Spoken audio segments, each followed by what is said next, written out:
হঠাৎ করে তাকায় দেখেন মহিলার ঘরের ভিতরে মিটমিট করে আলো জ্বলে। বুঝতে পারলেন ঘরের ভিতরে কেউ আছে।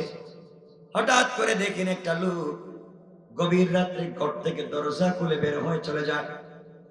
আমার বাঘের মতো গর্জন করলেন, কে যুবক দাঁড়িয়ে যাও, খবরদার, পা নাড়াবা না, হাত উঠে সারেন্ডার হও। আমি আমার বলছি, আমার হাতের তরবারি খোলা, তুমি যদি না দাঁড়াও শরীর থেকে মাথা আলাদা করে দেব।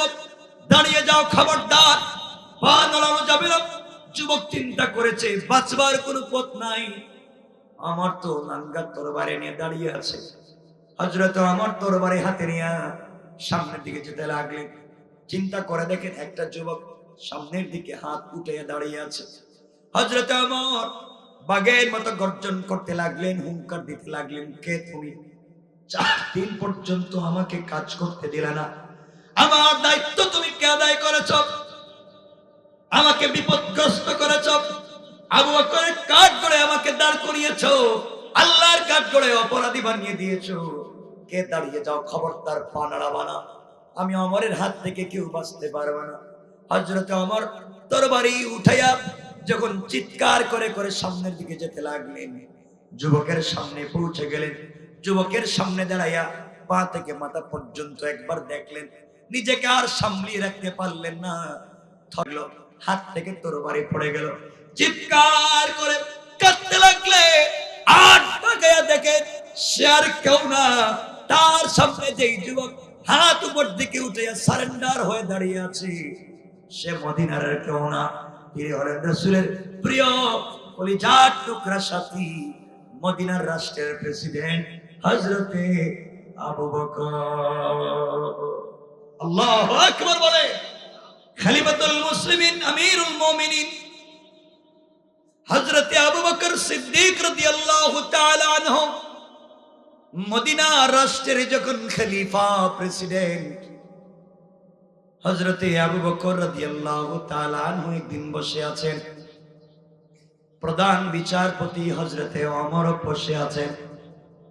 হযরতে ওসমান আসলেন, আলীও আসলেন। ওসমান আবু বকরকে ডাক দিয়া বলছেন, ভাই আবু বকর রে, আল্লাহর রাসূলের ইন্তেকালের পরে আপনি মদিনা নামক রাষ্ট্রের খলিফা হয়েছেন। আবু বকর, আপনার কাছে আমি জানতে চাই, যেই রাষ্ট্র কোরআন দিয়ে চলে, যেই রাষ্ট্রের খলিফা একজন মসজিদের ইমাম, যেই রাষ্ট্রের খলিফা একটা মাদ্রাসার শিক্ষক, যেই রাষ্ট্রের খলিফা মসজিদে নববীর মুতাওয়াল্লি, যেই রাষ্ট্রের খলিফা মদিনার বাজারের একজন ব্যবসায়ী, আপনার কাছে জানতে চাই আবু বকর, আপনি বলেন আপনার সংবিধান হচ্ছে আল কোরআন, জানতে চাই, জবাব দেন, রাষ্ট্র যদি কোরআন দিয়ে চালান, এই রাষ্ট্রে যদি কোনো মানুষ না খেয়ে মারা যায়, আপনার কোন প্রজা, আপনার কোন দেশের নাগরিক যদি না খেয়ে মারা যায়, কি জবাব দিবেন? খলিফাতুল মুসলিমিন আবু বকর দাঁড়িয়ে গেলেন আর ডাক দিয়া বললেন, ভাই ওসমান, তুমি শোনো, ইসলামিক রাষ্ট্রের ভিতরে কোন নাগরিক যদি না খেয়ে মারা যায় তা তো দূরের কথা, আমার রাষ্ট্রে যদি একটা কুকুর না খেয়ে মারা যায়, ইসলামী রাষ্ট্রের ভিতরে কোরআন যে রাষ্ট্রের ভিতরে চলে, কোরআন দিয়ে যে রাষ্ট্রটা চলে, মসজিদের ইমাম যে রাষ্ট্রের প্রেসিডেন্ট হয়, এই রাষ্ট্রের ভিতরে যদি একটা কুকুর না খেয়ে মারা যায়, একটা কুকুর বিনা চিকিৎসায় মারা যায়, আল্লাহর কাঠগড়ায় জবাব দেওয়া লাগবে। কোরআন যখন রাষ্ট্রের ভিতরে পৌঁছে যায়, সকল সৃষ্টি তার সঠিক অধিকার পেয়ে যায়। ওসমান ডাক দিয়া বললেন, ভাই আবু বকর, জবাব দে, আপনার রাষ্ট্রের ভিতরে আমার জানা মতে একজন বিধবা মহিলা, চোখে দেখেন না, বৃদ্ধা হয়ে গিয়েছেন, তার স্বামীও নাই, সন্তান নাই। এই বৃদ্ধা মহিলা গত কয়েকদিন থেকে ঘরে কোনো খাবার নাই। আপনি মদিনা রাষ্ট্রের প্রেসিডেন্ট, আপনি তাহাজ্জুদ ওয়ালা, আপনি তাসবিহ ওয়ালা, আপনি জিকির ওয়ালা, আপনি যেই চেয়ারে বসেছেন, এই চেয়ারে সরকারে কায়নাত, দু জাহানের সরদার নবী রাহমতি চেয়ারে বসেছেন, ইনসাফ কায়েম করেছে। আপনার রাজ্যে আপনার দেশে একজন বিধবা মহিলা না কে যদি মারা যায়, আপনি আবু বকরকে রাসূলের সামনে চেহারা দেখাবেন। আবু বকর দাঁড়িয়ে গেলেন, চোখের পানি ছেড়ে দিলেন, আর ডাক দিয়া বললেন, ভাই ওসমান রে, অন্যায় হয়েছে, অপরাধ হয়েছে। আমি কেমনে গোয়েন্দাদের মাধ্যমে জানতে পারলাম না আমার দেশের একজন বিধবা মহিলা খাবার পাচ্ছেন না? আমি ঠিক মতো খাবার খেয়ে ঘুমিয়ে যাই, রাষ্ট্রের মানুষের খবর আমি নিতে পারলাম না। মাফ করে দেও, ওই মহিলার ঘরে 3 বেলার খাবার আমি পৌঁছে দেব। ওসমান দাঁড়িয়ে গেলেন, আলী দাঁড়িয়ে বললেন, ভাই আবু বকর, এই মহিলার ঘরে আপনি 3 বেলার খাবার বাইতুল মাল থেকে পৌঁছে দিবেন, রাষ্ট্রীয় কোষাগার থেকে পৌঁছে দিবেন, আমরা মানি। কিন্তু মহিলা রান্না করবে কেমনে চোখে দেখে না, মহিলা খানা খাবে কেমনে, মহিলা তো বৃদ্ধা চোখে দেখে না। মহিলার ঘরে একজন কর্মচারী লাগবে, একজন খাদেম লাগবে। খাদেম কোথায় পাবো, খুঁজে পাচ্ছি না। আবু বকর বললেন, ভাই ওসমান আর আলী রে, আপনারা তো এই রাষ্ট্রের প্রধান পরামর্শদাতা, উপদেষ্টা, আর এই রাষ্ট্রের প্রধান বিচারপতি হযরতে ওমর। আমি কোথায় মহিলার জন্য খাদেম পাবো? কোথা থেকে আমি খাদেম দিব? খাদেম নাই, আমি কোথা থেকে কর্মচারী দেব? প্রধান বিচারপতি দাঁড়িয়ে গেলে হযরত ওমর দাঁড়িয়ে চোখের পানি ছেড়ে বললেন, খলিফাতুল মুসলিমিন আবু বকর, মহিলা বৃদ্ধা, তার ঘরে কাজের জন্য কোন লোক খুঁজে পাচ্ছেন না। মহিলাকে কে রান্না করে দিবে, কে মুখে উঠে খাবার দিবে, মহিলার ঘরটা কে ঝাড়ু দিয়া দিবে, মহিলার কাপড় গুলাকে দৌত করে দিবে, কোন খাদেম কর্মচারী খুঁজে পাচ্ছেন না। আমি রাষ্ট্রের প্রধান বিচারপতি, চিফ জাস্টিস, আপনার কাছে অনুনয় বিনয় করলাম, আপনি মহিলার ঘরে কোনো খাদেম লাগবে না, আমাকে এই মুহূর্তে, আমি ওমরকে আপনি আবু বকর মহিলার ঘরের বিনা বেতনে কর্মচারী বানাইয়া দেন। আল্লাহু আকবার। একজন প্রধান বিচারপতি। আবু বকর ডাক দিয়ে বললেন, ভাই ওমর রে, আপনি হলেন মদিনার রাষ্ট্রের প্রধান বিচারপতি, আপনি তো সুপ্রিম পাওয়ার, আপনি সুপ্রিম কোর্টের প্রধান বিচারপতি, আপনি বিধবা মহিলার ঘরের খাদেম হবেন, বিচার কার্য কে করবে, কেমনেই বা চলবে? আমার ডাক দিয়ে বললেন, ভাই আবু বকর, অফিসে যাওয়ার আগে মহিলার জন্য রান্না করে দিয়ে যাব, ঘর ঝাড়ু দিয়ে যাব, অফিস টাইম শেষ হয়ে যাওয়ার পরে বাড়িতে ঢুকবার আগে মহিলার কাজগুলা করে দিয়ে যাব। কিয়ামতের দিন আল্লাহর সামনে দাঁড়িয়ে বলবো, আল্লাহ তাআলা, মদিনার রাষ্ট্রের ভিতরে কোরআন দিয়ে রাষ্ট্র চালাতে গিয়ে কোন জায়গায় যদি ভুল হয়ে যায়, কোন জায়গায় যদি আমি ভুল করে থাকি, আয় আল্লাহ, আমি তো মহিলার ঘরের কর্মচারী ছিলাম, তুমি ক্ষমা করে দিও। আবু বকর ডাক দিয়ে বলছেন, ভাই ওমর রে, আপনাকে দিতে পারি এক শর্তে, আপনি কিন্তু রাষ্ট্রের কাজে ফাঁকা দেওয়া যাবে না, ফাঁকিবাজি করা যাবে না। রাষ্ট্রের কাজ ঠিক মতো আদায় করবার পরে আপনি যদি বৃদ্ধা মহিলার বাড়িতে কাজ করেন, বিনিময়ে কোনো বেতন পাবেন না। কিন্তু যদি আপনি মহিলার বাড়িতে ঠিক মতো কাজ করতে না পারেন, আমি আবু বকরের আদালতে আপনাকে জবাবদিহি করা লাগবে। ইন্তেকালের পরে আল্লাহর কাঠগড়ায় আপনাকে আসামি বানাইয়া দাঁড়া করাইয়া দেব। এই বলে কথা পাকা পুক্ত হয়ে গেল।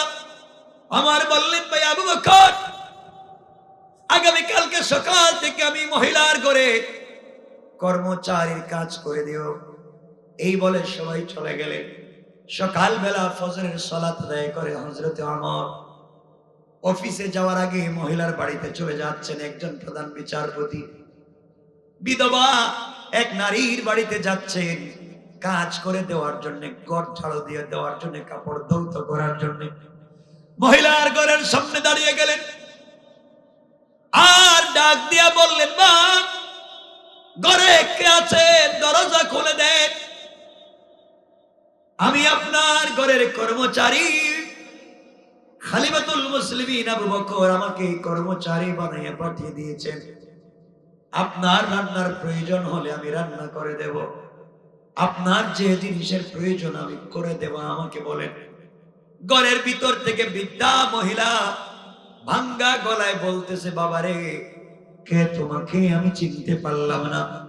বাবারে তুমি আসার প্রায় 3 ঘন্টা আগে আর একটা যুবক এসে আমার ঘরের সবগুলা কাজ করে দিয়ে চলে গিয়েছে। পড়েন সুবহানাল্লাহ।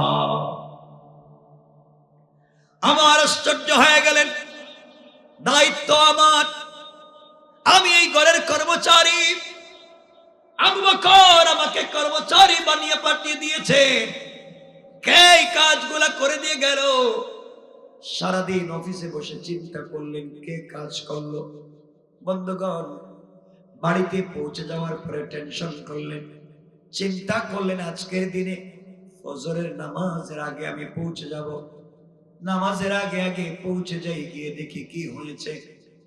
হযরতে আবু বকরের পিছনে ফজরের সালাত আদায় করবার আগে হযরতে ওমর ফজরের সালাত আগে পৌঁছে গেলেন মহিলার বাড়িতে। দ্বিতীয় দিন দরজায় নক করে বলছেন, আম্মা জান বলেন তো দেখি কি প্রয়োজন, আপনি আমাকে বলেন, ঘরের কাজগুলা করে দিই।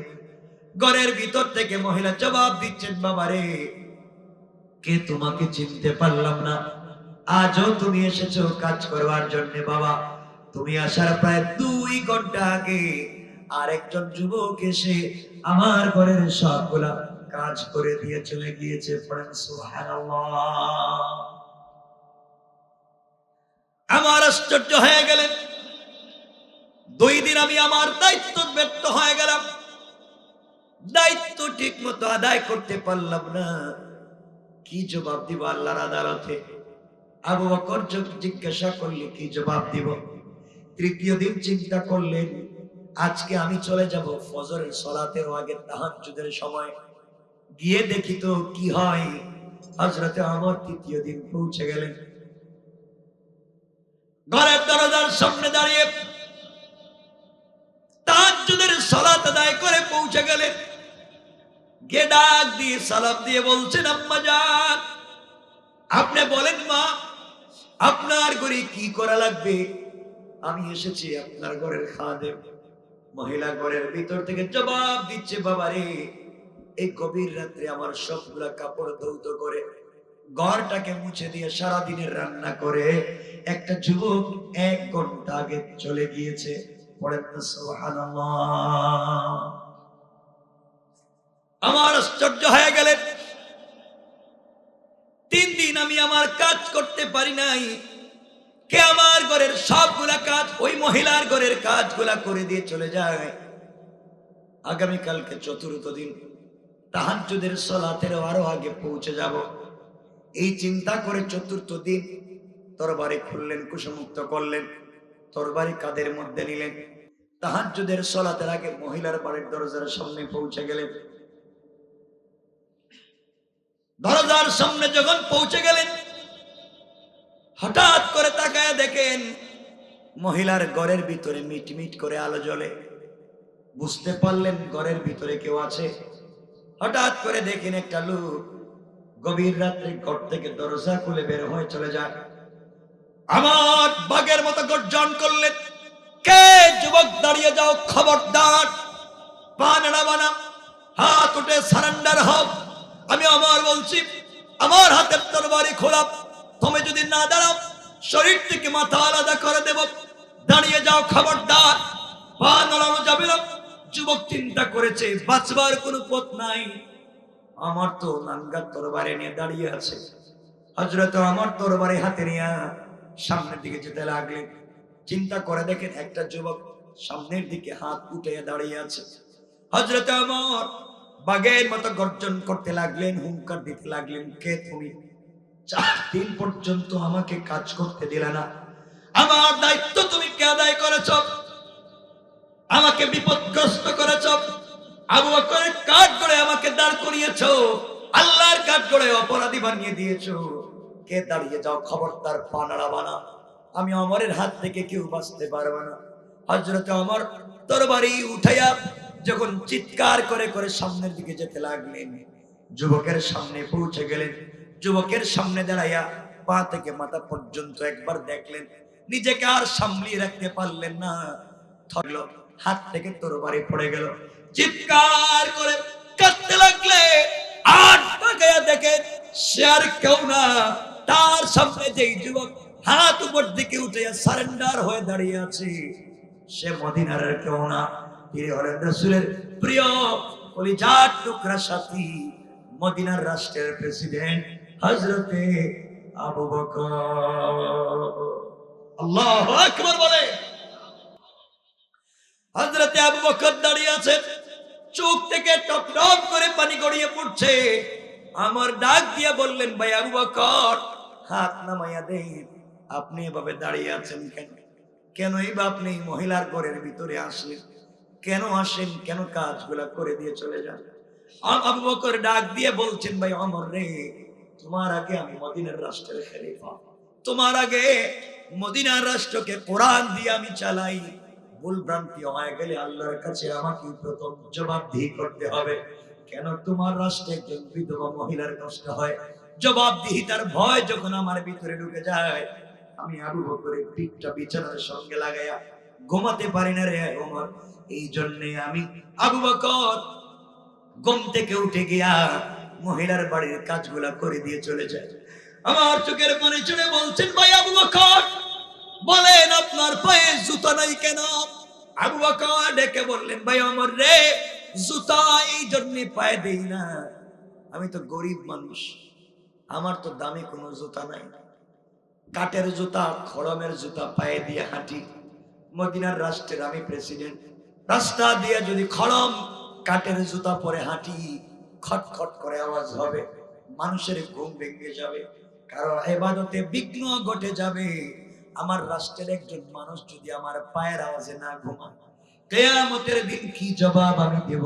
এই জন্য মহিলার বাড়ির খিদমত করতে গিয়া আমি পায়ে জুতা দেই না। পড়েন সুবহানাল্লাহ, আল্লাহু আকবার বলেন। রাষ্ট্রে যদি ইসলাম কায়েম হয়ে যায়, রাষ্ট্রের সকল জায়গায় যদি কোরআন পৌঁছে যায়, নাগরিকেরা তাদের অধিকার কেমনে পায়? আমার বন্ধুগণ, সংক্ষেপ করে বুঝাই। এই আমার একদিন দৌড়াইয়া চোখের পানি ছেড়ে রিজাইন লেটার নিয়ে আবু বকরের সামনে দাঁড়িয়ে বলছেন, আবু বকর খলিফাতুল মুসলিমিন, আমি আর প্রধান বিচারপতির পদে থাকতে চাই না, কাগজগুলো আপনি নিয়ে যান, আমি আর প্রধান বিচারপতির পদে থাকবো না। আবু বকর ডাক দিয়া বললেন, ভাই আবার তুমি জবাব দাও, প্রধান বিচারপতির পদে তুমি থাকতে চাও না কেন? ওমর বলছেন, বাইরে আমি থাকবো না। আবু বকর বলছেন, ভাই ওমর রে, তোমার মনে হয় খলিফা হওয়ার শখ জেগেছে, আমার চেয়ারে বসতে চাও? আমার চোখের পানি ছেড়ে ডাক দিয়া বলছেন, ভাই আবু বকর, খলিফা হতে চাই না, প্রধান বিচারপতির চেয়ারে দীর্ঘদিন থেকে আমি বসে আছি, সুপ্রিম কোর্টের প্রধান বিচারপতি আমি, প্রতিদিন সকাল বেলা দরজা খুলি, অফিস টাইমের পরে দরজা লাগাই, কিন্তু দীর্ঘ কতদিন হয়ে গেল প্রধান বিচারপতি আমার কাছে, আমার কোর্টে মদিনার কোন মানুষ হামলা নিয়ে, মামলা নিয়ে, জায়গা জমির বেজাল নিয়ে, মারামারি নিয়ে, কাটাকাটি নিয়ে, কোনো অন্যায় নিয়ে কেউ আমার কোর্টে আসে নাই। শুধু শুধু রাজ্যের বেতন নিয়ে লাভ কি? প্রধান বিচারপতির পদে থেকে লাভ কি? কেউ তো আমার কাছে আসে না।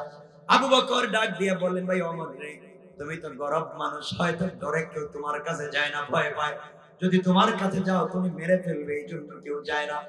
হযরতে ওমর দাঁড়িয়ে বললেন, ভাই আবু বকর, এই রাষ্ট্রের প্রেসিডেন্ট হযরতে আবু বকর, রাষ্ট্রের সংবিধান আল কুরআন, আমি সুপ্রিম কোর্টের প্রধান বিচারপতি, আমার কাছে হয়তো ভয়ে কেউ আসে না। আপনি হাইকোর্টের খবর নেন, জজ কোর্টের খবর নেন, গ্রাম আদালতের খবর নেন, পঞ্চায়েতের খবর নেন, দেখেন পঞ্চায়েতে কেউ কি মারামারি নিয়ে, কাটাকাটি নিয়ে, লেনদেন নিয়ে, জায়গা জমির বেজাল নিয়ে, স্বামী স্ত্রী, স্ত্রী স্বামীর উপরে, বাবা সন্তান, সন্তান বাবার উপরে কোন মামলা নিয়ে গ্রাম আদালতে গেলনি, জজ কোর্টে গেছে কিনা, হাইকোর্টে গেছে কিনা, হয়তো আমার কাছে কেউ আসে নাই। হযরতে আবু বকর গোয়েন্দা লাগাইয়া দিলেন, দেখো দীর্ঘদিন আমি আবু বকর এই রাষ্ট্রের খলিফা, আমার রাষ্ট্রে কোন বিধর্মী কোন অন্য ধর্মের মানুষও নিজেদের মধ্যে মারামারি নিয়ে কাটাকাটি নিয়ে জায়গা জমির বেজাল নিয়ে জুলুম নিয়ে কেউ কি গ্রাম আদালতে গিয়েছে? খবর নিয়ে দেখা যায় গ্রাম আদালতে একটা মামলা নাই, জজ কোর্টে একটা মামলা নাই, হাই কোর্টে নাই, সুপ্রিম কোর্টে নাই। হযরত ওমর দাঁড়িয়ে বললেন, বাইরে যেই রাষ্ট্রের একজন প্রেসিডেন্ট মসজিদের ইমাম হয়, মাদ্রাসার প্রিন্সিপাল হয়, মসজিদের খতিব হয়, কোরআন দিয়ে রাষ্ট্র চালায়, এই রাষ্ট্রের ভিতরে সুপ্রিম কোর্ট, জজ কোর্ট, হাই কোর্টে কোন মানুষ মামলা নিয়ে যেতে পারে না, কারণ সকল মানুষের কাছে কোরআন নামক লাইট আছে, সকল নাগরিকের ঘরে ঘরে কোরআন নামক লাইট পৌঁছে গিয়েছে। এই দেশের ভিতরে মারামারি থাকতে পারে না, কাটাকাটি থাকতে পারে না। আজও যদি বাংলাদেশ ও গোটা দুনিয়ার জমিনে কোরআন নামক লাইট দিয়া রাষ্ট্র পরিচালনা করা হয়, সকলের ঘরে ঘরে কোরআন নামক লাইট পৌঁছে যায়, এই সমাজের ভিতরে মারামারি থাকবে না, জুয়া থাকবে না, সন্ত্রাসী থাকবে না, ফেন্সিডিলিয়ামা থাকবে না, গোটা দেশের মানুষ আল্লাহওয়ালা হয়ে যাবে। কোন ঠিক কিনা? ঠিক কিনা বলে? এজন্য কষ্ট হচ্ছে আপনাদের।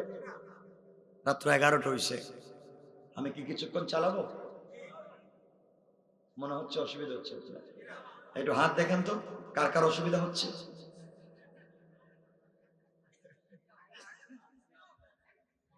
অসুবিধা হচ্ছে? আমার ভাইগুলো অনেক কষ্ট করেছে আমার জন্য দাঁড়িয়ে, অনেক কষ্ট করেছে, কারণ আমরা বিপদগ্রস্ত, চাইলেও কথা বলতে পারি না, চাইলেও বের হয়ে হাঁটতে পারি না স্বাধীনভাবে।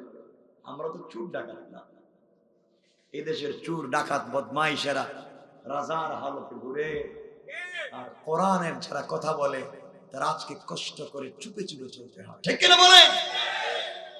কষ্ট একদিন থাকবে না। আমার বন্ধুগণ, সমাজকে নষ্ট করেছেন আপনারা, হুজুরেরা ফতোয়া দিয়া মহিলাদেরকে মসজিদে যাওয়া বন্ধ করেছে। মসজিদে যাইও না, ফিতনা, ওয়াজে যাইও না, ফিতনা। মহিলাদেরকে ফতোয়া দিয়ে মসজিদে যাওয়া বন্ধ করেছে। কিন্তু আজ ফতোয়া দিয়ে মহিলাদেরকে মার্কেটে যাওয়া, রাস্তাঘাটে বেপরদা চলাফেরা ফতোয়া দিয়ে বন্ধ করতে পারেন না। ঠিক কিনা? আওয়াজ করে বলে। কেন এগুলা করে? কেন এগুলা করে? আল্লাহর রাস্তায় এগুলা করবেন না। আপনারা হুজুররা ডোন্ট মাইন্ড। কোরআন শরীফকে বানিয়েছেন মুক্তবে বাচ্চাদের পড়াবার বই, কোরআন শরীফকে বানিয়েছেন জানাজার জিয়ারত করার বই, এগুলাই তো। কোরআন শরীফকে বানিয়েছেন তাবিজ আর কবজ দেওয়ার বই, কোরআন শরীফকে বানিয়েছেন সবে কদর খতম পড়ার বই। আল্লাহ জানে মিথ্যা কথা বলেছেন। হ্যাঁ, এই বাড়িতে সকাল 11টায় দাওয়াত, ওই বাড়িতে 12টায়, ওই বাড়িতে 8টায়, ওই বাড়িতে 3টায়, যাইতে না পারলে প্রতিনিধি পাঠায় দেয়। আমি খাইতে পারলাম না, আরেকজনে পাঠাই দেয়। লিস্ট আছে, লিস্ট করে খান। সব করতে পারলেন, প্রতিনিধি পাঠাইয়া গ্রামের দাওয়াত খাইতে পারলেন, কিন্তু প্রতিনিধি পাঠাইয়া গ্রামের দুর্নীতিবাদ শয়তান বদমাইশদেরকে ঠিক করতে পারলেন না। ইমাম সাহেব নামাজে যে সূরাগুলো তেলাওয়াত করেন, একটা সূরার বাস্তব বিধান নিজের পঞ্চায়েতে যদি প্রতিষ্ঠা করতে পারতেন, এই গ্রামের মানুষ শয়তানি নাফরমানি করত না। ঠিক কিনা বলে? ইমাম সাহেব ওয়াজ করতে পারেন না জুমার মিম্বরে বসে, কারণ যদি সত্য কথা কোন সালাম ফিরে চাকরি থাকবে না। ঠিক বললাম না? চাকরি নাই, চাকরি নাই। আমরা চাই আমার বন্ধুগণ, সমাজ বিনির্মাণ করতে হলে কোরআন ছাড়া বিকল্প কোন রাস্তা আসেনি। কথা বলেন না? দেখবেন যে লোকটা নিজের বউর সাথে উল্টাপাল্টা কথা বলে পারে না, মাইক দিয়ে পিটায়, জুতো দিয়ে পিটায়, বস্তা দিয়ে মারে, বউ মারে, ছেলের বউ মারে, উল্টাপাল্টা করলে বাথরুম পরিষ্কার করে, এই মুরব্বী মসজিদে এসে ইমামের পিছনে লেগে যায়। আছে না নাই? আপনাদের এলাকার ইমাম সাহেব কি কোনোদিন দোয়া করছে, আল্লাহ তুমি আমার পঞ্চায়েতের মুরব্বীদের কপালে ঠাডা ফালাও? কোনোদিন দোয়া করতে শুনছেন না? একটা দিনও দোয়া করে না। খাবার দিলেও কয় আল্লাহ এদের ভালো করো, খাবার না দিলেও কয় ভালো করো। কিন্তু এই ইমামের পিছনে নামাজ পড়া মসজিদে বাইরে ইমাম সাহেব মালানা কতক্ষণ লাগে এ আরম্ভ হয়ে যায়। এগুলো করা যাবে না। এই ফিতনাগুলো বাদ দিতে হবে, সমাজকে সুন্দর বানাতে হবে। যুবক, তোমাদেরকে দায়িত্ব নিতে হবে। এই সমাজকে পরিবর্তন করেছিলেন জওয়ান হযরত আলী, এই সমাজকে পরিবর্তন করেছিলেন মাআজার মুআউযিজ, এই সমাজকে পরিবর্তন করেছিলেন তালহা, হানজালা, খালিদ ইবনে ওলীদ, জাফর। তোমাদেরকে দায়িত্ব নিতে হবে সমাজকে পরিবর্তন করবার। এই জমিনে তোমাকে আমাকে এগিয়ে আসতে হবে। কে কি বললো, কে গালি দিল, কে পিটালো, কে পাঞ্জাবি টান দিয়ে ধরলো, আমরা তা দেখতে চাইবো না। ফিতনা ভুলে যাও। আজকে আপনারা ফিতনায় আছেন। কে মাথার উপরে হাত দিয়ে নামাজ পড়ে, কে বুকের হাত উপরে হাত রাখলো, কে কলজের উপরে হাত রাখলো, কে নাভির নিচে হাত রাখলো, কে জুড়ে আমিন বললো, কে আস্তে আমিন বললো, কে নবী সালাম আলাইকা বললো, কে নবী সালাম আলাইকা বললো। ওদের মাই ঠিক কিনা বলেন? সবগুলা ভুলে যাও। ফিতনা করা যাবে না। মযহব চারটা যদি মানেন, চারো মযহব সহিহ। ফিতনা করবেন না। আজকে দুই ভাই একই ঘরে থাকে, একই রুমে খায়, একই টেবিলে খায়, নামাজ পড়ে দুই মুসলিম আছে না? ফিতনা এগুলো বাদ দিয়ে দাও, সব ফিতনা ভুলে যাও। সৌন্দর্য তো এটাই, এক মসজিদে একজন হাইটা হাইটা নামাজ পড়বো, একজন বৈশা বৈশা নামাজ পড়বো, একজন দৌড়ে দৌড়ে নামাজ পড়বো, একজন হাত ছাইড়া নামাজ পড়বো, একজন হাত বেঁধে নামাজ পড়বো। খারাপ লাগতেছে?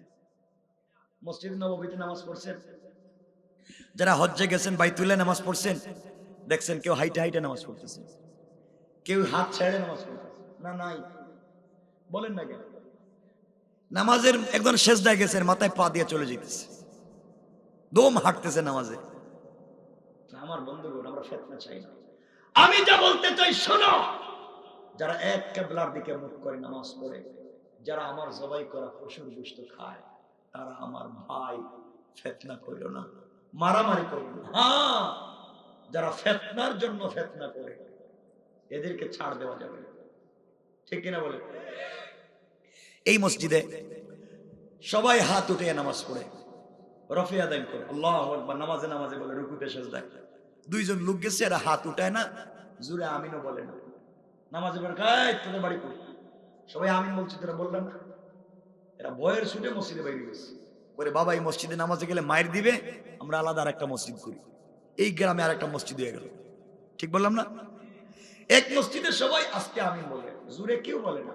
দুইজন গিয়ে জোরে আমিন বলা শুরু করছে, কাই করতে গেছিস, নামাজে উল্টো পাল্টা শুরু করছে। এরা চিন্তা করলে, রে বাবা এই মসজিদে গেলে তো মাইরও দিতে পারে, সেজদায় গেলে যদি জাতা দিয়ে ধরে। চিন্তা করছে এই মসজিদে যাওয়ার দরকার নাই, আমরা নতুন আর একটা মসজিদ করি। এই নতুন মসজিদ শুরু হয়ে গেল, পঞ্চায়েত ব্যাংকে দুই টুকরা হয়ে গেল। আমি কি ভুল বলতেছি? আমরা এগুলো করবো না, সমাজকে বিভক্ত করবো না, ফিতনা তৈরি করবো না। এর জন্য যুবক, তোমাদেরকে দায়িত্ব নিতে হবে। কোরআনকে থিসিস করা লাগবে, কোরআনকে অ্যানালাইজ করা লাগবে, কোরআনকে গবেষণা করা লাগবে, কোরআনকে তোমাদেরই বুঝা লাগবে। সমাজ পরিবর্তন করতে হলে কোরআন শুধু পড়লেই হবে না, সমাজ পরিবর্তন করতে গেলে কোরআন বুঝা লাগবে। কিছু বললেন না?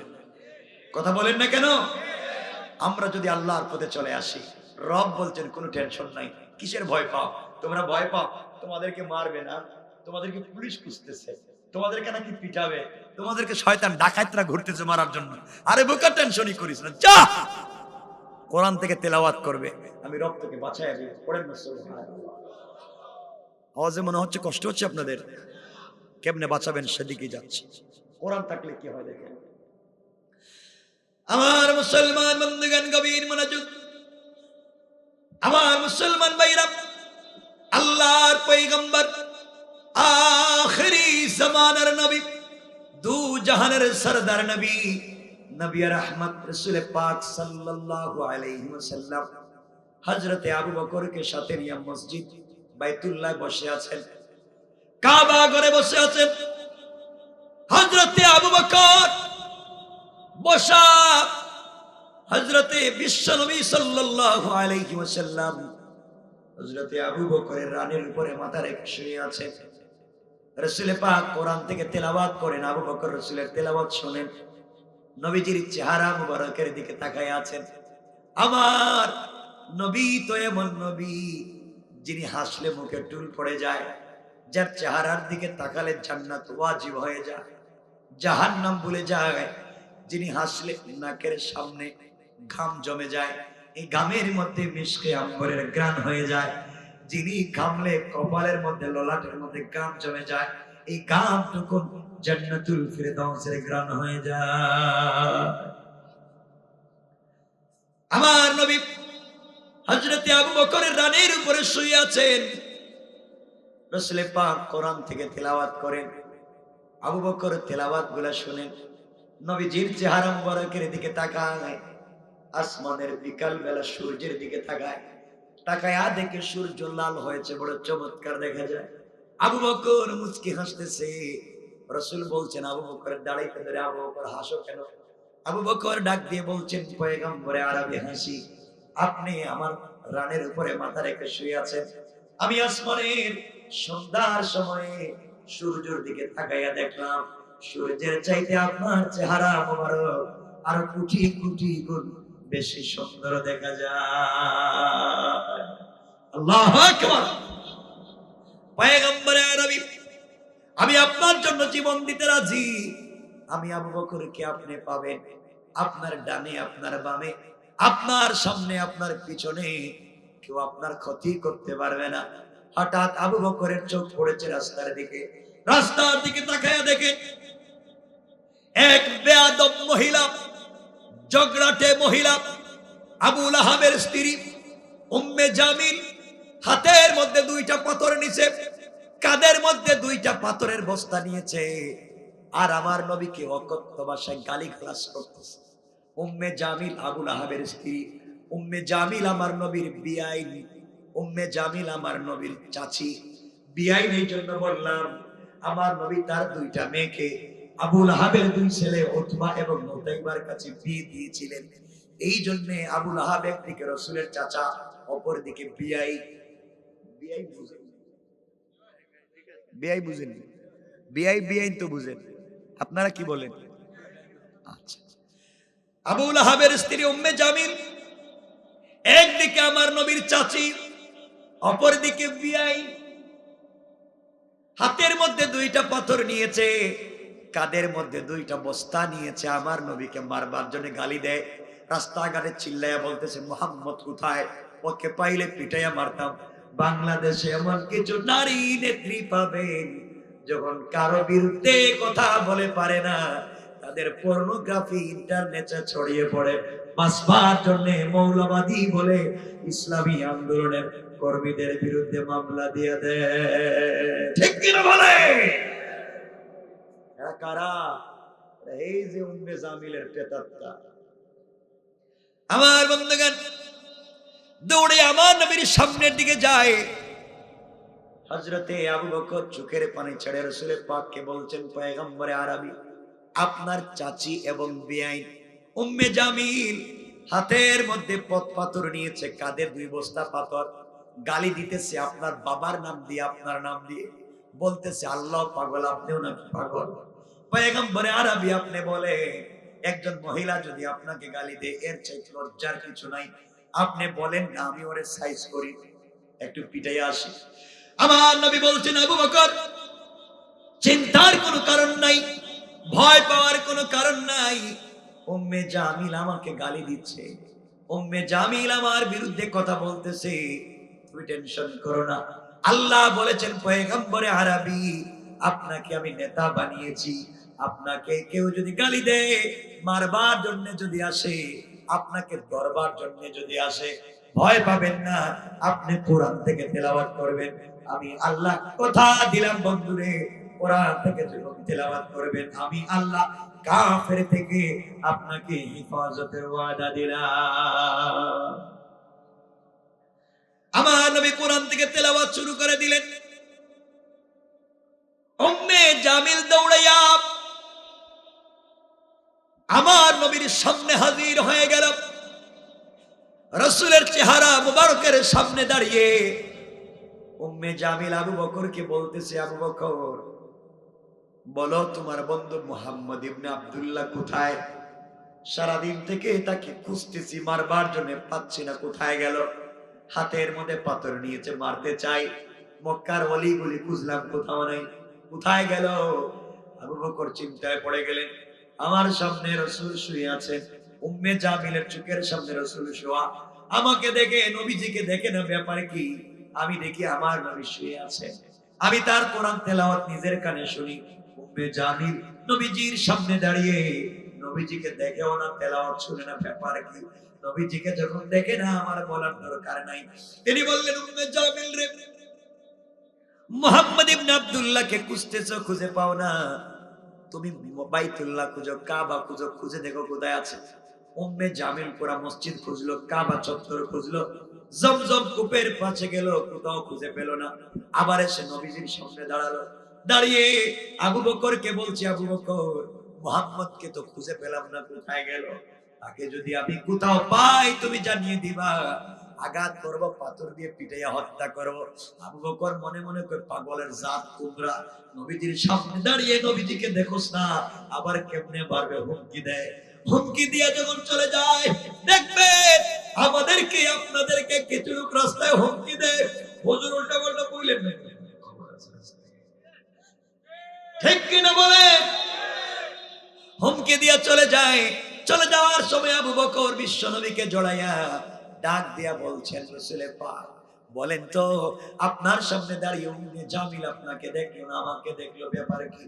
আমার নবী চোখের পানি ছেড়ে ডাক দিয়া বললেন, আবু বকর, আল্লাহ আমাকে বলেছেন, যদি কোনো বেঈমান বিরুদ্ধবাদী আপনাকে আঘাত করবার জন্য আসে, আপনি কোরআন থেকে তেলাওয়াত করবেন।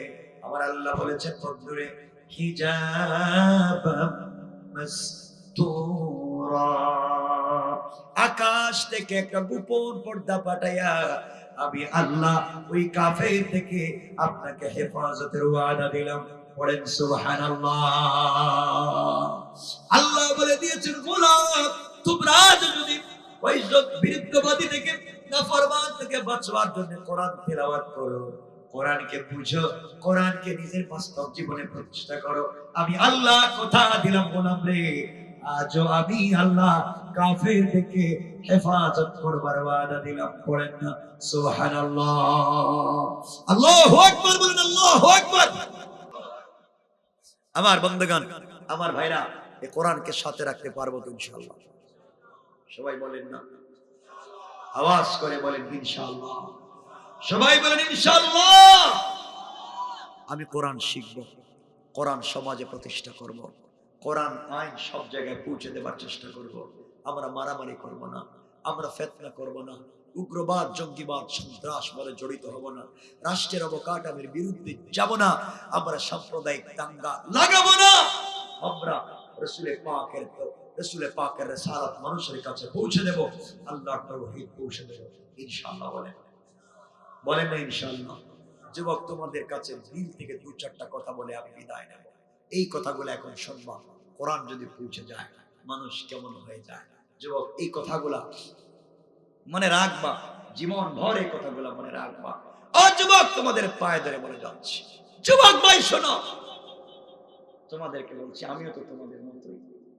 তোমাদেরকে কিছু বললেই বলো ব্যস্ত, কিছু বললেই বলো ব্যস্ত। আসো না তাফসিরে, ব্যস্ত। আসো না মসজিদে, ব্যস্ত। আসো না নামাজে, ব্যস্ত। আসো না ইসলামী আন্দোলন করি, ব্যস্ত। আর যুবক, তুমি ভাই জানো না, তুমি যত ব্যস্ত দুনিয়া নিয়া, তোমার চাইতে বেশি ব্যস্ত আজরাইল তোমাকে নিয়া। ঠিক কিনা বলে? যুবক, এগুলা বলে যাও। যুবক, এত কষ্ট করে গাড়ি বাড়ি বানাচ্ছ, বুয়া, সব বুয়া। একদিন তোমাদের এলাকার চৌধুরী বাড়ি থাকবে, চৌধুরী থাকবেন না।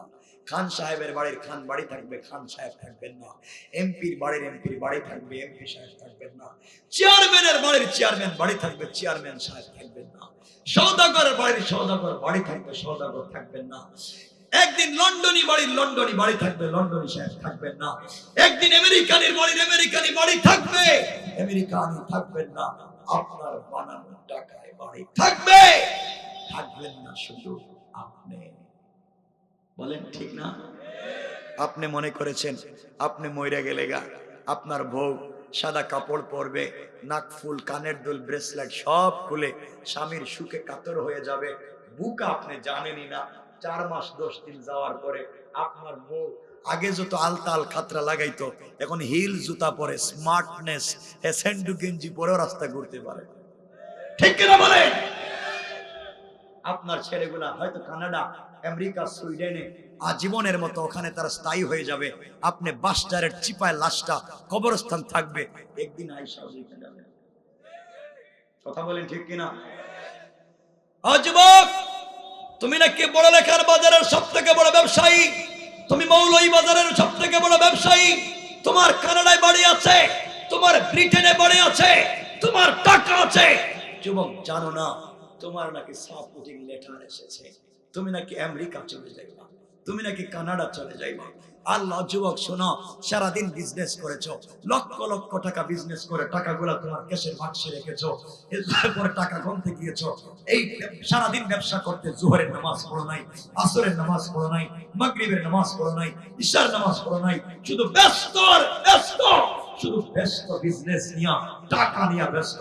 যুবক, জানো না এসার পরে যখন কেশের বাক্স খুলে টাকা গুনতে গিয়েছো, টাকায় হাত দিয়েছো, যুবক জানো না হতে পারে তোমার কেশের বাক্সের ভিতরে আজরাইল বসে। আজরাইল আল্লাহরে বলছে, আল্লাহ আমসিক আও আত্রুক, ওরে ছাইড়া দিব না ধর্ম। ও কয় তার নাকি টাকা, ও কয় বিজনেস নাকি তার, ও কয় বাড়ি গাড়ি সব তার, ডিজাইন করা গাড়ি সব নাকি তার। আল্লাহ তুমি বলো না ওরে ছাইড়া দিব না ধর্ম। আল্লাহ কয় একটা থাপ্পড় দে। আল্লাহ থাপ্পড় দিলে কি হইব? দেখবে সাথে সাথে ব্রেন স্ট্রোক। ঠিক কিনা বলেন? দেখবেন বহুত লোক দোকানে বসছে, হঠাৎ মাথা নিচের দিকে ফালাই দিছে, কর্মচারী কইছে স্যার কি হইছে? জানি না রে কি হইছে, শরীরটা হঠাৎ ঠান্ডা হয়ে গেছে, নিয়ে গেছে সাথে সাথে ইমার্জেন্সি হসপিটালে। হসপিটালের ডাক্তার কয় ব্রেন স্ট্রোক হয়ে গেছে, আগামীতে হয়তো জিহ্বাতে টুকরাতে পারে। কথা বলেন না কেন? নাই নাই হয় না, নাই। সারাদিন ঘুরছে, বন্ধু তোমাদের সাথে ঘুরছে, মানবকুণ্ড গিয়েছে, বিভিন্ন জায়গায় যাওয়ার প্ল্যান করছে, রাত্রবেলা ঘুমাইছে, ঘুমের বিছানায় কম্বল নিচেই মরে গেছে। নাই। ইয়া আইয়ুহাল ইনসান মা গাররাকা বিরাব্বিকাল কারীম। ও যুবক ভাই, তোমাকে কে ধোঁকা দিয়েছে আল্লাহ থেকে? আল্লাহ থেকে দূরে যাও না, আল্লাহকে ভালোবাসতে শিখো। যুবক, তোমাকে বলছি রবকে ভালোবাসতে শিখো না কেন? ও যুবক, তোমাকে বলতে শোনো, যুবক যারা এখানে আছো, অনেকেই আছো যারা প্রেম করো, গার্লফ্রেন্ড আছে নাই? ও ভদ্র ছেলে, মাশাআল্লাহ, প্রেম করোনি কেউ? হাত ওটা দেখি তো কার গার্লফ্রেন্ড আছে। ওরে আল্লাহ, কত ভালো ছেলে, কি ছেলেগুলা ওলি উলিয়া পর্যায়ে পৌঁছে গেছে। এত ভদ্র ছেলে এলাকা, এত মাশাআল্লাহ মাশাআল্লাহ, এটা জান্নাতুল ফিরদাউস মনে হচ্ছে। যুবক শুনো কি বলতে চাই, তুমিও প্রেম করো, তুমিও প্রেমিক, আমিও প্রেমিক, তুমি ভুল জায়গায় প্রেম করেছো।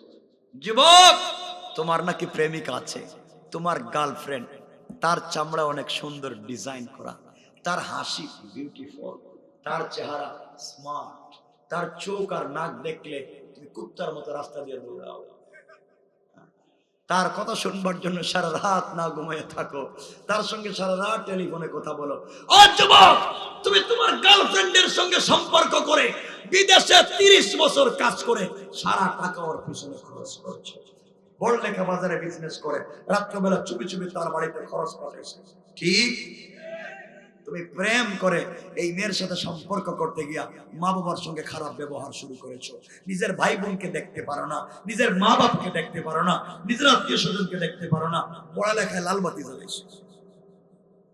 এই মেয়ের সাথে সম্পর্ক করতে গিয়ে তুমি ফেন্সিডিল ইয়াবা খাওয়া শুরু করেছো, শয়তানিয়ার নাফরমানি শুরু করেছো, নিজের মা বাপকে সময় দেও না, নিজের ভাই বোনকে একটা আইফোন কিনে দাও না, লন্ডনে আমেরিকা থেকে গার্লফ্রেন্ডের জন্য আইফোন পাঠাও, শয়তানি করো। যুবক, জানো না এই তোমার গার্লফ্রেন্ড যদি আজকের রাত্রে মরে যায়, 72 ঘন্টার ভিতরে তার সুন্দর চামড়া থেকে বের হবে পোকা। কথা বলেন ঠিক কিনা? তোমার গার্লফ্রেন্ড একদিন রাত্রে বলবে, দোস্ত আজকে তোমার সঙ্গে sorry, I am really sorry, তুমি রাগ করবে না, তোমার সাথে আজকে কথা বলতে পারবো না, আমার বড় বোন আসছে, তার সাথে রাত্রে থাকবো। বুকা বলে থ্যাংক ইউ, তোমার জন্য কালকে চকলেট রাখছি, তুমি নিয়ে যাইও বড় লেখা থেকে। বুকা তুমি জানো না, হয়তো তার বড় বোনের কথা বলে সারা রাত অন্যের সাথে কথা বলবে, তোমাকে বুকা বানায়। তুমি তো বুকা ছেলে, বৈশাখী সব তুমি জানো না, এরা ধোঁকা দিচ্ছে তোমাকে, লাইফ তোমার নষ্ট করতেছে। যুবক জানো না, হয়তো বলতেছে দেখো আগামী কালকে তুমি আমাকে কলেজ থেকে পিক করতে আইসো না, মোটরসাইকেল নিয়ে আইসো না, বড় ভাই আসছে, ও কিন্তু আসবে কালকে আমাকে নিয়ে যাওয়া, তুমি এলাকায় থাকবে না, আশেপাশে আইসো না। এর অর্থ তোমার সরাইয়া আরো কার সাথে গেছে। মিথ্যা বলছি? সত্য। এই পথে যাইও না। যুবক তোমাকে আরো বলছি শোনো, তুমি যার জন্য সারা রাত ঘুমাও না, সারা রাত টেলিফোনে কথা বলো, সারা রাত টেলিফোনে কথা বলছো, সারা রাত জেগে তার সাথে কথা বলছো, একদিন দেখবা তোমার নাম্বার হয়তো ব্লক লিস্টে রাইখা দিছে, তোমার সঙ্গে কথা বলে না। রব বলেছেন গোলাম তুই আমার সাথে প্রেম কর, তোর নাম্বার কোনদিন ব্লক লিস্টে রাখবো না, তুই আমাকে টেলিফোন না দিলে আমি তোকে টেলিফোন দেব, তুই না ডাকলে আমি তোকে ডাক দিব, আয় না আমার কাছে, থাক না আমার কাছে, আয় গভীর রাত্রে একটা বার রব বলে ডাক দে, সব ব্যথা দুঃখ ভুল দূর হয়ে যাবে। আমি অভিমান করে থাকতে পারি না। ও যুবক, তুমি সারা রাত্রে যেই মেয়ের সাথে কথা বললা, লক্ষ লক্ষ টাকা যার পিছনে খরচ করলা, তুমি জানো না ঘুম থেকে উঠে ওই মেয়ে যদি তোমার থেকে স্মার্ট, তোমার থেকে টাকাওয়ালা আরেকটা যুবককে পেয়ে যায়, হয়তো তোমার মতো যুবককে ভুলে যেতে 1 মিনিটও লাগবে না। তুমি এই সুখে কি করবা? তুমি দেখবা তোমার বান্ধবী আরেকজনের মোটরসাইকেলের পিছনে বসে আইসক্রিম খাইতেছে, তুমি এই সুখে হারপিক খাইবে। তুমি আর কি করবে? হারপিক ছাড়া তোমার আর খাওয়ার কি আছে? তুমি ঘুমের ট্যাবলেট এক পাতে একসাথে খাইবা। এই শয়তানি কে শিখাবে? তুমি একটা মেয়ের জন্য মরতে যাইবা কেন? এই বুকামি করতেছো কেন? আরে বুকা ছেলেগুলা বাদ দিয়ে দাও, সব বাদ দাও। আল্লাহ তো বলছেন এগুলা বাদ দাও, ভালো পথে আসো, প্রেম রবের সাথে করো। রব তো বলেছেন তোমার জন্য ঘুমায় না, রব তো বলেছেন তোমার জন্য অপেক্ষা করে। ও যুবক শোনো, আমার রাসূলের সঙ্গে আমার রব তো প্রেম করেছেন। আমার রাসূলকে মাঝে মাঝে আমার আল্লাহ ডাক দিয়ে বলতেন, ইয়া আইয়ুহাল মুদাসসির, ইয়া আইয়ুহাল মুজাম্মিল, কুম ফাআনজির, ওয়া রাব্বাকা ফাকাব্বির, ওয়া সিয়াবাকা ফাতাহির, ওয়া চাদরওয়ালা চাদর খোলো। প্রেমিক বন্ধু হাবিবুল্লাহ, কম্বলের নিচ থেকে বের হও। ও বন্ধু, তোমার সাথে 1000 বছরের প্রেম আমার, আমি তোমাকে আরশে আজিমে আনলাম, তুমি খাদিজার কম্বলের নিচে, আল্লাহু আরশে ইস্তাওয়া, আমি আরশে আজিমে। এটা কি ভাল লাগে? এক জায়গায় তুমি, এক জায়গায় আমি, ভাল লাগে না? বন্ধু, খাদিজার কম্বলের নিচ থেকে বের হও, ফাতেমাকে আরেক জায়গায় রাখা দাও, খাদিজাকে ঘুম পড়াইয়া দাও, একটাবার ঘুম থেকে উঠো, তুমি ঘুমাইবা। লা তাখুযুহু সিনাতুন ওয়ালা নাওম, আমি বন্ধু তোমার প্রেমে ঘুমাই না, একটাবার ঘুম থেকে উঠো আর সিজদায় পড়িয়া প্রেমিককে ডাক দাও। রব কথা দিলাম আরশে আজিমে থাকবো না, তোমার ঘরের দরজা হাজির হয়ে যাবে। সুবহানাল্লাহ।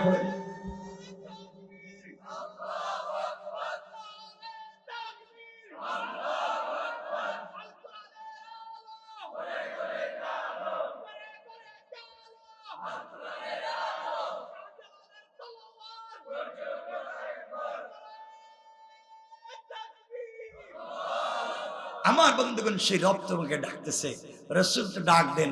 দেখো যুবক, তোমাদেরকে আরেক কথা কষ্ট হচ্ছে, রেখে দিন। তোমাদেরকে বলছি, গুনাহ করেছো না, আল্লাহর কাছে যাও না, আল্লাহকে ডাক দেও না। কি হয়েছে তোমার? জিনা করেছো, এই তো, মদ খেয়েছো, এই তো, ঠিক মতো নামাজ পড়েনি, এই তো অপরাধ। তো কি হয়েছে তোমার? রব বলছেন এদিকে আয়, আমার কাছাকাছি আয়। কথা দিলাম কেউ জানে না তুই কি করছিস, আমি জানি। আমি কথা দিলাম তোর সবকিছু গোপন রেখে দিন, আর আমার নিজের হাতে তোকে মাফ করে দেব। আসমান আল্লাহর কাছে বলছি, আল্লাহ ইদাস সামাউন শাক্কাত, তুমি বলো না আসমানটা ভেঙে দেই, সবগুলো না ফরমান। জমিন আল্লাহর কাছে বলছে ইদা জুলজিলাতিল আরদু জিলজালাহা, আল্লাহ বলো জমিনে ভূমিকম্প দেই, আল্লাহ কই দিস না, আসমানটাকে ভাঙিস না। ইসরাফিল কে আল্লাহ সিংহে কি ফুঁক দিমু, আল্লাহ কই দিস না। কই কে? একটাও তোমার কথা শুনে না, শুধু নাফরমানি করে। এই সাতকরা কান্দির যুবকদেরকে কি আর রাইকেলাকে সব মাইরে ছুঁড়ে ভাঙে ফেলায় দেই, আল্লাহ কই দিস না। ও কেন? আল্লাহ আল্লাহ বলতেছেন আসমান জমিন জানিস না গভীর রাত্রে এই সাতকরা কান্দির কিছু যুবক আর যুবতী যাদের বডিতে জোয়ানি আছে, যাদের বডিতে প্রেম আছে, যাদের বডিতে যৌবন আছে, তারা চাইলে সারা রাত সেনা করতে পারে, বদমাইশি করতে পারে, ফেন্সিডিল ইয়াবা খাইতে পারে, শয়তানিয়ার নাফরমানি করতে পারে। ওই যুবক আর যুবতী ঘুমায় না, গভীর রাত্রে আরামের বিছানা ছেড়ে দেয়, ঠান্ডা পানি দিয়ে ওযু কইরা সিজদায় পড়ে যখন সুবহান রাব্বিয়াল আলা করে ডাক দেয়, আমি আরশে আজিমে থাকি না, তার ঘরের দরজায় হাজির হয়ে মাফ করে দেয়। গোলাম যখন সিজদায় পড়ে আল্লাহকে ডাক দিয়া বলে সুবহান, আল্লাহ বলেন এই ফেরেশতারা এটা কি বলছে? আল্লাহ বলছে সুবহান, তুমি নাকি পবিত্র, সে নাকি অপবিত্র। আল্লাহ বলছেন ও কি আমাকে জীবনে দেখছে? আল্লাহ জিন্দেগি তো দেখে নাই, না দেখে বলছে তুমি পবিত্র, সে বহুত অন্যায় করছে, সে অপবিত্র। আল্লাহ বললেন সাব্বাহতানি, অবশ্যই আমি পবিত্র। আর গোলাম আমাকে না দেখে স্বীকার করবার কারণে সাব্বাহতুকা, গোলাম দুনিয়ায় তোকে বানালাম পবিত্র, আর আখিরাতে দিয়ে দিলাম বিনা হিসাবে জান্নাত। গোলাম যখন সিজদায় গিয়ে পড়ে আলা, তখন আল্লাহ ফেরেশতাদেরকে বলেন কি বলছে? আল্লাহ ও বলছে আলা, তুমি নাকি বড়, সে নাকি ছোট। আল্লাহ বলেন এতদিন পরে নিজের ছোট মনে করছে, আমারে বড় মনে করছে, যা যা বহুত গুনাহ করছিস। আলাইতানি, আমি আল্লাহ বড়, আর তুকেও আলাইতুকা, তোকে বড় বানাইয়া বহুত পয়গম্বরদের আগে জান্নাতের ফয়সালা করে দিলাম। সুবহানাল্লাহ। এজন্য আমার যুবক বন্ধুগণ, দুনিয়ার জমিনকে সুন্দর যদি করতে হয়, অপরাধ থেকে সমাজকে যদি বাঁচাতে হয়, নাফরমানি থেকে সমাজকে যদি ফিরিয়ে আনতে হয়, এই সমাজের ভিতরে শয়তানি বন্ধ করে দিতে হয়, অন্যায় গুলাকে বন্ধ করে দিতে হয়, ঠান্ডা মাথায় লিল হিকমা ওয়াল মাউইজাতিল হাসানা, হিকমতে উত্তম কথামালার মাধ্যমে মানুষের কাছে দিন পৌঁছে দিতে হবে। আল্লাহ বলেছেন গোলাম রে, তোমরা যখন সঠিকভাবে দিন মানুষের কাছে পৌঁছে দিবা, আমি আল্লাহ কথা দিলাম তোমাদের জিন্দেগির গুনাহগুলোকে maaf করে জান্নাতি বলে ফয়সালা করে দিতে আমি আল্লাহর 1 মিনিটও দেরি হবে না। বলেন সুবহানাল্লাহ।